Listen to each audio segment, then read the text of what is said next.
Hello guys, so welcome and welcome back to Python Basic series. We are still in control flow. So previously we talked about the for loop, and we said a for loop iterates over a sequence. For example, a list or a tuple or a string. It executes the block of code for each item in the sequence, and we explored on how it does the thing. So now we have the while loop. What the while loop does, it repeats a block of code as long as a specified condition is. We didn't mention if a specified condition is true or false on a for loop because for loop basically it goes in for a sequence. A sequence is like a string or a list. So what we can basically do for while loop, here we always introduce a condition. The for loop we didn't introduce a condition on it unless it's inside the for loop. That's why we introduced the condition. But from its syntax, no condition was to be made. It's only that the sequence has an element of the elements. So now for while loop, we have just said it repeats a block of code for as long as a specified condition is met. So the syntax for a while loop is a while condition. It's like how we did it on if statement. So if condition, then you can execute the block of code.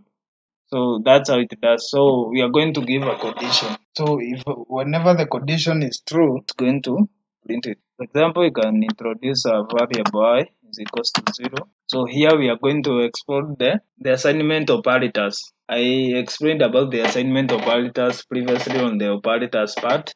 So here we are going to use it. So here we are saying whenever I is less than 10, the value will always be, the block of code will always be printed. You can always print the value of I like that. So what you are going to do, if you leave it as this will be an infinite loop. It will never stop. Why? Because the value of I is not increased. So it will always read less than 10. Let me show you what I mean by infinite loop. It will never stop. You can see it will never stop. That will be infinite unless you stop from your keyboard interruption. So what you need to do here, you need to increase the value of I. This is where we are going to use the assignment operator.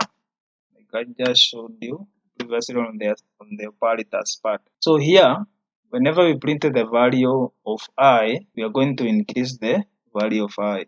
So we are going to do this until I reads here, until I reads a value greater than 10. That's when the block of code here inside the while loop will not be printed, or that's where the loop will end. So let's see. You see, it can't exceed that. So what it does, I is 0, then the while loop will come and check the value of I. If the value of I is less than 10, it's going to print the value of I. If the value of I is less than 10, this block of code here will be executed. So it's going to print the value of I. Then when it prints the value of I, it increases the value of I by 1. This is what we said. The assignment operator here, and this for the addition, does it's like saying I is equals to I plus 1, like that.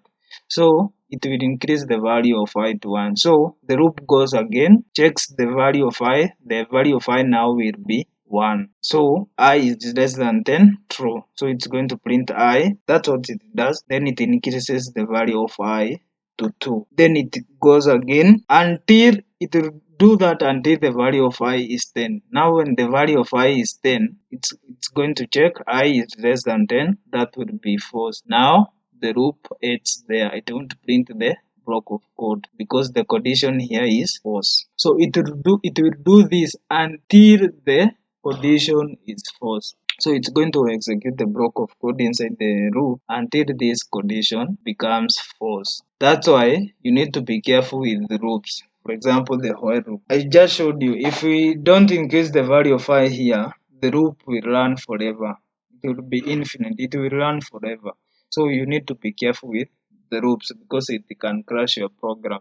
So you need to understand that how the condition is being calculated or how it's been executed, how the condition is met, and how the block of code is being executed. So that's all on the while loop. For this, you can still use the loop control statements we use in the for loop. The loop control statements are like the break. For example, we can say if I equals 5, so we are going to break like that. Let's see, like that. So if I is equals to 5, continue. The continue statement behave a bit different when it comes to while loop. Let's see how what it does when you run the program on as written like that. You see, it reaches when I is equals to 5 and it stops there. It doesn't do anything. So why? The reason with this, why it behaves a little bit different is since the condition controlling the loop execution, the condition this one controlling the loop execution is checked after each iteration. As I explained, the effect might affect the continue. Why? Because when a continue is encountered in a while loop, it doesn't immediately check the loop's condition.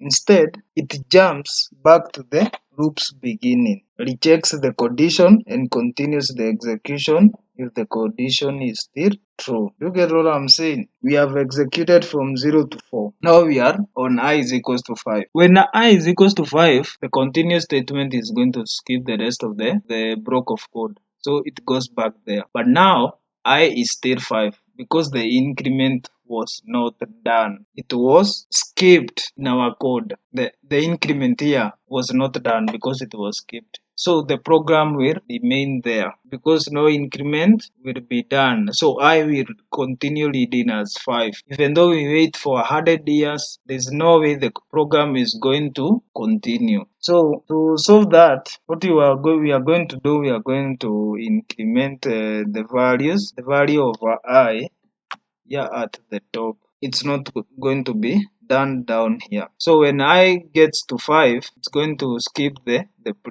printing, but when it comes back, the value of 5 will already be increased by 1. So let's interrupt this with the keyboard. You see, that's what it does. But now we have the problem. It can't execute right. We are from starting to 0. Maybe you reduce by 1, of which will cause us some problems. So it does a little bit different with the while loop. But now you understand how or why. It's not a rocket science on the part that does different from the while loop on the continue. It's just as simple as that. So, and that's all about the while loop in Python. So I hope you enjoyed the video. So see you in the next video. Thank you.